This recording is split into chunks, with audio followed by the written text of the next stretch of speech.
El testamento de mi querido esposo Carlos es claro. Nuestro apartamento familiar de 300 metros cuadrados en Barcelona, todos los activos en efectivo en el banco y la totalidad de las acciones de la empresa se dejan a mi compañera de vida, Isabela, a mi hijo Diego. Como ya ha sido apoyado económicamente durante toda su vida, solo le dejo mi amor de padre y mi consejo de ser un hombre honesto. Cuando el notario terminó esta frase, el vaso de agua en la mano de mi hijo Diego cayó al suelo y se hizo pedazos. ¡Clash! Y mi nuera Marta, dentro de ese vestido de luto negro, me miraba con odio, como si no viera a una madre sino a una ladrona. Sin embargo, yo...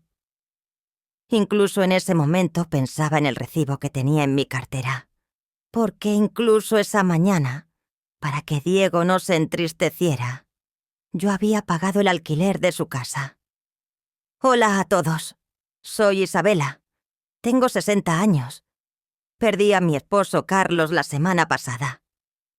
Carlos era un hombre duro pero justo. Amaba mucho a nuestro hijo Diego, pero nunca probó su pereza, su deseo de ganar sin trabajar. Cuando Diego se casó, quisieron vivir en un barrio de lujo con su esposa Marta.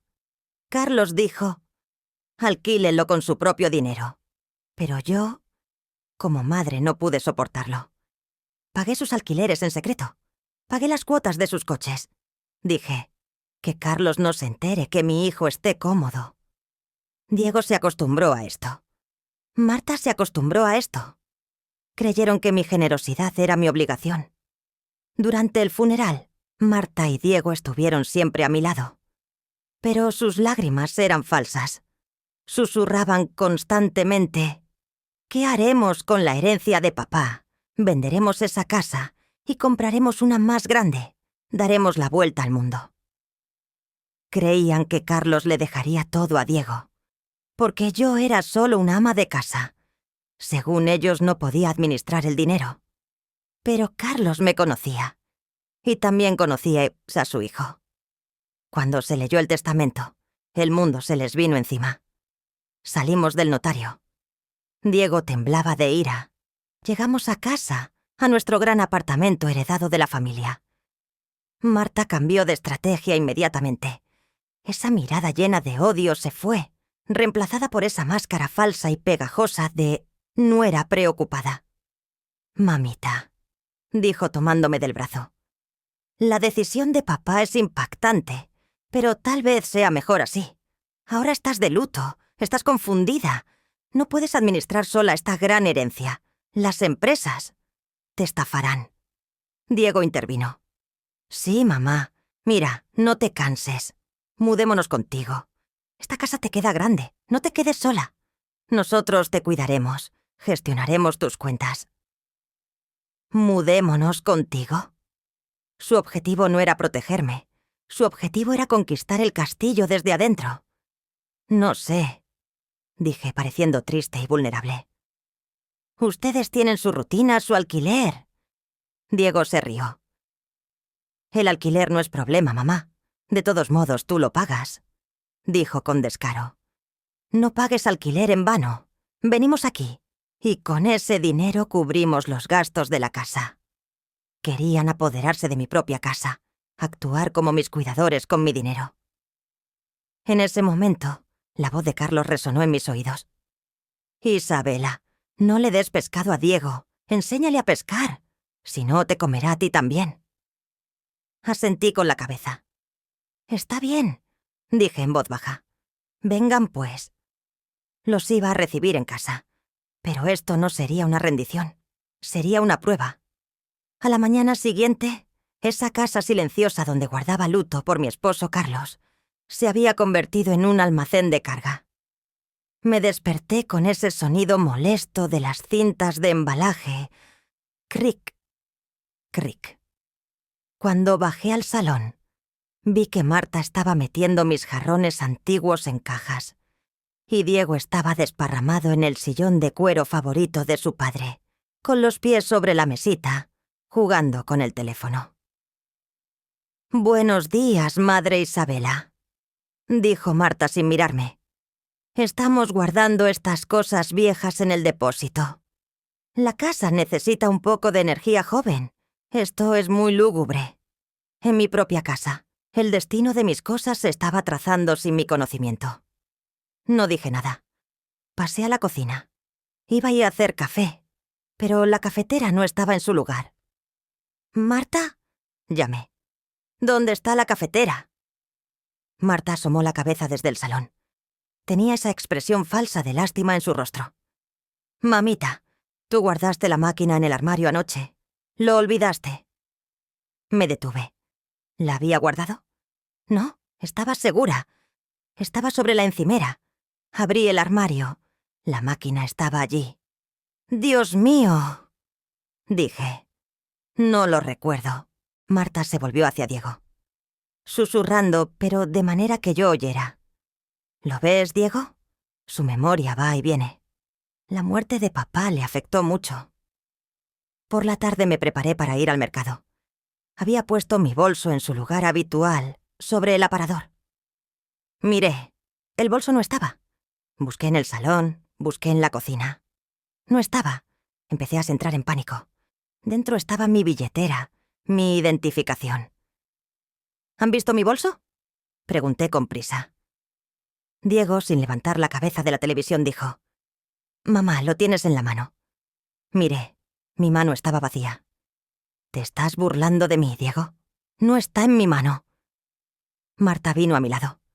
«Cálmate, mamá. Mira, está colgado en el perchero». Fui a mirar. El bolso estaba allí. Pero yo no lo había colgado allí. Nunca lo colgaba allí. Marta me tomó del brazo. «Mamá, tu estado no es bueno. Olvidas dónde pones las cosas. Ves alucinaciones. Creo que deberíamos llevarte a un médico. A un neurólogo». Empezaba ya a entender su juego. Trataban de hacerme parecer loca, senil, olvidadiza. En la cena llegó el golpe. Diego habló sin tragar el bocado que tenía en la boca. «Mamá, hoy hablé con el banquero. Este olvido tuyo puede ser peligroso. Olvidarás las contraseñas y eso. Enviarás dinero al lugar equivocado. Decimos que... ¿por qué no me transfieres temporalmente la autoridad de gestión de las cuentas? Nosotros nos encargamos con Marta. Tú no te canses». Marta añadió: «Sí, mamita. Además, mira, en esta casa hay escaleras. Es peligroso para ti. Lo decimos porque pensamos en ti. Quizás deberías mudarte a un lugar más seguro, donde te cuiden. No como un asilo, sino una residencia de ancianos». Así que ese era el plan. Primero dirían «senil», tomarían la autoridad, y luego me echarían de mi casa y me encerrarían en un asilo. En ese momento, mi ojo se fijó en mi tableta que estaba sobre la mesa. Había llegado una notificación a la pantalla. «Orden de pago automático. Pago de alquiler Diego y Marta, 1.200 euros. Exitoso». El alquiler de ese piso de lujo que alquilaron con mi dinero todavía se pagaba desde mi cuenta. Y ellos, mientras comían mi pan, planeaban echarme de mi casa. Respiré hondo. Decidí interpretar ese papel de anciana olvidadiza y miserable. «No sé», dije con las manos temblorosas. «Tal vez tengan razón, chicos. Estoy muy confundida. Incluso confundo mis medicinas». Marta y Diego se miraron. Era una mirada de victoria. «Ustedes ayúdenme», dije. «Mañana hablemos de ese asunto del banco». Diego dijo con emoción: «Claro, mamá. Mañana a primera hora vamos». Subí a mi habitación. Cerré mi puerta con llave. Saqué de debajo de mi almohada esa pequeña grabadora de voz que me regaló mi marido. Había grabado lo que pasó hoy. Esos susurros suyos. No podrán hacerme parecer loca. Me dije a mí misma. Porque los locos no pueden hacer planes. Pero yo puedo. Cuando me desperté por la mañana, venía un alegre silbido de Diego desde la cocina. Se había puesto su traje, se había afeitado. Hoy era el gran día. Llevarían a su madre al banco, y diciendo «sus facultades mentales se han debilitado», tomarían el control de todas las cuentas. Marta me recibió en la puerta. «Vamos, mamita, desayunarás en el camino. No lleguemos tarde a la cita», dijo. Estaban impacientes por sentarme en esa mesa de firmas cuanto antes. Pero justo antes de subir al coche, el teléfono en el bolsillo de Diego vibró con la primera mala noticia del día. Diego sacó el teléfono, miró la pantalla, frunció el ceño. «Dios mío», dijo. «El dueño de la casa ha enviado un mensaje. Dice: el alquiler no se ha pagado, señor Diego. ¿Hay algún problema?» Marta se sorprendió. «¿Cómo que no se ha pagado? Hay una orden automática desde la cuenta de mamá». Diego se volvió hacia mí. «¿Mamá? ¿No tienes dinero en tu cuenta? El alquiler no se pagó». Yo, fingiendo buscar mis gafas en mi bolso, me encogí de hombros. «No lo sé, hijo. Sabes que no entiendo de asuntos bancarios. Tal vez el sistema se estropeó». Diego dijo: «En fin», de manera tensa. «Lo miraremos cuando lleguemos al banco. De todos modos, cuando tenga la autoridad, yo arreglaré todo. Vamos, suban». Subimos a nuestro coche de lujo. Diego estaba al volante. «El depósito se acaba. Carguemos gasolina aquí», dijo. Entramos en la gasolinera. «Lleno», le dijo al empleado. Diego fue a pagar a la caja con ese andar presumido. Marta y yo estábamos en el coche. Lo observaba desde la ventana. Diego sacó de su billetera la tarjeta adicional que yo le di. Se la extendió al cajero. El cajero insertó la tarjeta en el datáfono. ¡Pip! Sonido de rechazo. Diego se sorprendió. «Inténtelo de nuevo», dijo. ¡Bip! Esta vez Diego sacó su propia tarjeta, cuya deuda también pagaba yo. ¡Bip! El cajero negó con la cabeza. Diego se pasó las manos por el cabello con rabia. Diego volvió al coche furioso. Su cara estaba roja. ¡Qué vergüenza!, gritó golpeando el volante. «Todas las tarjetas fueron rechazadas.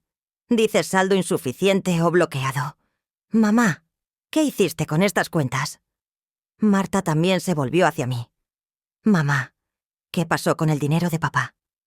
En el asiento trasero. Me senté tranquilamente con mi pañuelo en la mano. «Ay, chicos», dije con mi tono de voz de anciana confundida. «¿No dijeron ustedes anoche? Mamá, eres olvidadiza. Enviarás dinero a lugares equivocados, te estafarán». «¿Sí?», dijo Diego con impaciencia. Pues me asusté mucho. No pude dormir por la noche. Temprano en la mañana, antes de que despertaran, llamé al servicio al cliente del banco. «¿Qué dijiste?», gritó Marta. Dije: «Hija, soy muy vieja. Mi cabeza va y viene. Que no me roben mi dinero por error. Detengan temporalmente todos mis pagos automáticos, mis tarjetas, todo. Que nadie pueda sacar ni un céntimo hasta que mi hijo Diego venga y lo arregle». Diego y Marta se miraron. Estaban en shock. No podían enfadarse conmigo, porque había hecho exactamente lo que ellos querían, es decir, declararme incompetente. Pero al hacer esto, les había cortado el grifo. «Bien hecho, mamá», dijo Diego riendo de rabia. «Hiciste un trabajo maravilloso. Ahora nos quedamos sin un centavo. Ni siquiera podemos pagar la gasolina». Marta encontró dinero en efectivo en su bolso e hizo el pago. «Vamos rápido al banco», dijo Marta. «Tenemos que levantar este bloqueo y tomar la autoridad de inmediato. Si no, el dueño de la casa nos pondrá en la puerta». Pisaron el acelerador. Ahora me llevaban al banco no para controlarme, sino para salvarme. Pero no sabían que en el banco no los esperaba solo un papel de firma. En la puerta del banco esperaba el señor Rodríguez, amigo de 40 años de mi esposo Carlos y nuestro abogado de familia. Y tenía en la mano una carpeta que Diego ni siquiera podía imaginar.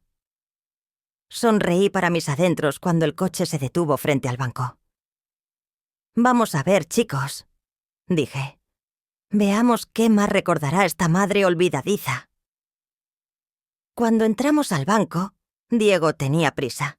Me tiraba del brazo refunfuñando.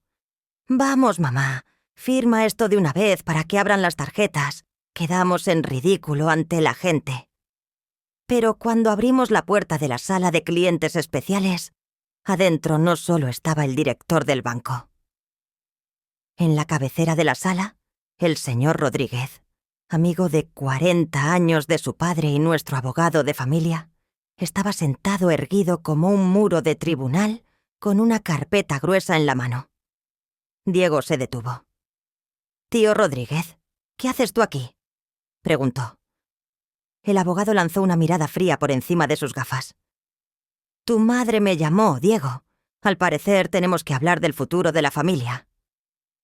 Diego le lanzó una mirada a Marta.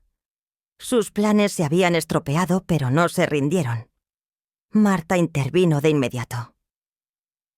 «Qué bueno que vino, señor Rodríguez. Justo íbamos a hablar de la situación de nuestra madre Isabela. Ya sabe, después de la muerte de nuestro padre Carlos, la cabeza de nuestra madre se confundió mucho. Olvida las facturas, hace cancelar las tarjetas, ve alucinaciones. Decidimos con Diego. Queremos ser los tutores de nuestra madre. O sea, nosotros gestionaremos sus asuntos financieros, que ella no se canse». Diego apoyó. Sí, incluso esta mañana hizo bloquear sus propias tarjetas. Su estado no es bueno. Lo más correcto es que me transfiera la autoridad de firma. El abogado Rodríguez abrió su carpeta con una leve sonrisa burlona en su rostro. «Interesante», dijo. «Así que piensan que la señora Isabela no está en su sano juicio». Marta dijo: «Lamentablemente es así», tratando de parecer triste. Rodríguez sacó un documento oficial y sellado de dentro de la carpeta y lo arrojó al centro de la mesa. «Entonces, ¿qué dirán a este informe?». Diego tomó el papel. «¿Qué es esto?». «Esto», dijo el abogado, «es el informe de facultades mentales completas e intactas que la señora Isabela obtuvo ayer por la tarde del mejor neurólogo de Barcelona, a donde fue por mi recomendación. La memoria de su madre es al menos tan clara como la suya, tal vez incluso más». La habitación se heló. Diego y Marta se miraron en shock. Yo, en mi sillón en la esquina, me despojé de esa apariencia encogida. Me enderecé. Bajé mi bolso de mi regazo y lo puse a un lado. «¿Se sorprendieron, chicos?», pregunté. Mi voz ya no era temblorosa. «Mientras ustedes creían que olvidé la cafetera, que perdí mi bolso, yo en realidad estaba probando hasta dónde podían llegar». Me volví hacia Marta. «Tú escondiste la cafetera, Marta. Tú colgaste mi bolso en el perchero, para hacerme parecer loca». La cara de Marta se puso pálida como la cal. «Yo... entendiste mal, mamá». El abogado intervino. «La instrucción de la señora Isabela es clara. Mientras ella viva, es la única autoridad de las empresas y las cuentas». Diego golpeó la mesa. «¿Pero qué pasará con nuestro alquiler? Mis tarjetas de crédito están cerradas. ¿Cómo vamos a vivir?». Yo sonreí. «¿Su alquiler?», dije. «Ah, sí. También arreglé ese asunto». Saqué un sobre de mi bolso. «Hablé con el dueño de su casa, Diego. El contrato de alquiler estaba a mi nombre, ya lo sabes. Rescindí ese contrato. O sea, ya no viven en ese apartamento de lujo. Tienen que vaciarlo antes de fin de mes». Diego saltó de pie. «¿Qué crees que estás haciendo? ¿Nos estás echando a la calle?». «No», dije con calma. «Solo los invito a vivir de acuerdo con el testamento de su padre. Ya saben que su padre dijo: sé un hombre honesto. Los hombres honestos pagan sus propios alquileres, Diego». Me volví hacia el abogado. «Señor Rodríguez, completemos los trámites. Mi hijo y mi nuera ahora se mantendrán sobre sus propios pies. Activen mis tarjetas con nuevas contraseñas también, solo para mi uso».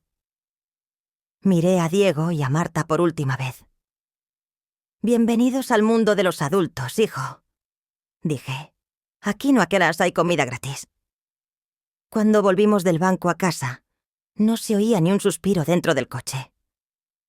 Diego tenía los nudillos blancos de tanto apretar el volante, y Marta se comía las uñas en el asiento trasero. Al entrar en casa me paré en medio del salón. Miré mi reloj. Ahora son las 14, dije. Tienen hasta las 16. Recogerán sus cosas, no mis antigüedades que metieron en esas cajas, solo su propia ropa, y saldrán de esta casa. Porque esto no es un hotel, es mi templo. Y no quiero traidores en mi templo. Marta se volvió hacia Diego con furia. No vas a decir nada, Diego. Tu madre nos echa hasta la calle. Perdimos nuestra propia casa de alquiler y ahora nos echan de aquí también. ¿Dónde nos quedaremos? ¿Debajo de un puente? Diego me miró con los hombros caídos. Mamá, no lo hagas. Marta tiene razón. No tenemos a dónde ir. No tenemos dinero. Mis tarjetas están cerradas.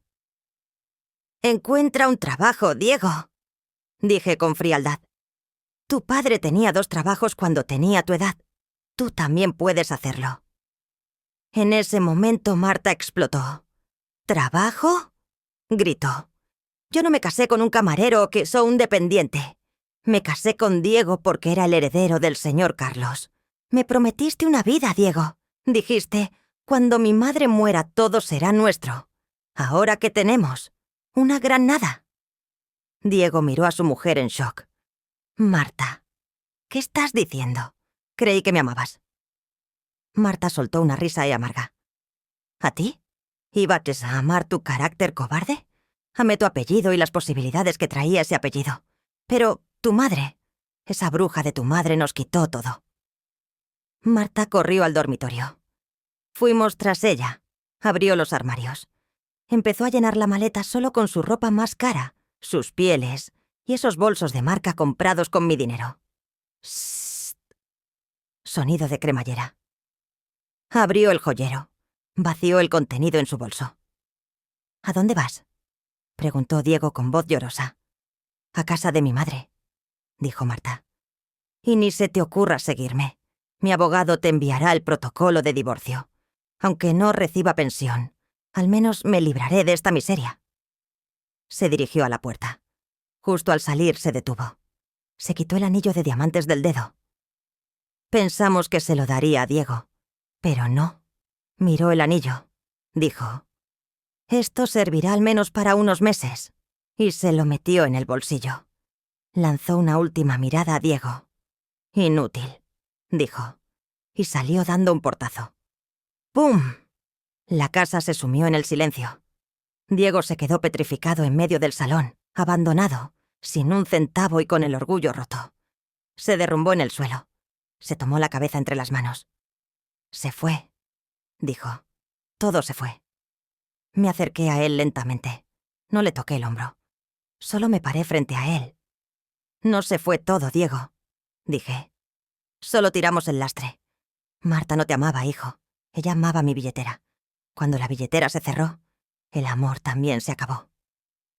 Diego levantó la cabeza. Tenía los ojos llorosos. ¿Qué he hecho, mamá? Te entristecí. Hice sufrir a los huesos de papá. ¿Y qué conseguí? Soledad. La soledad es buena, dije. Le recuerda a uno quién es. Saqué un papel de mi bolsillo.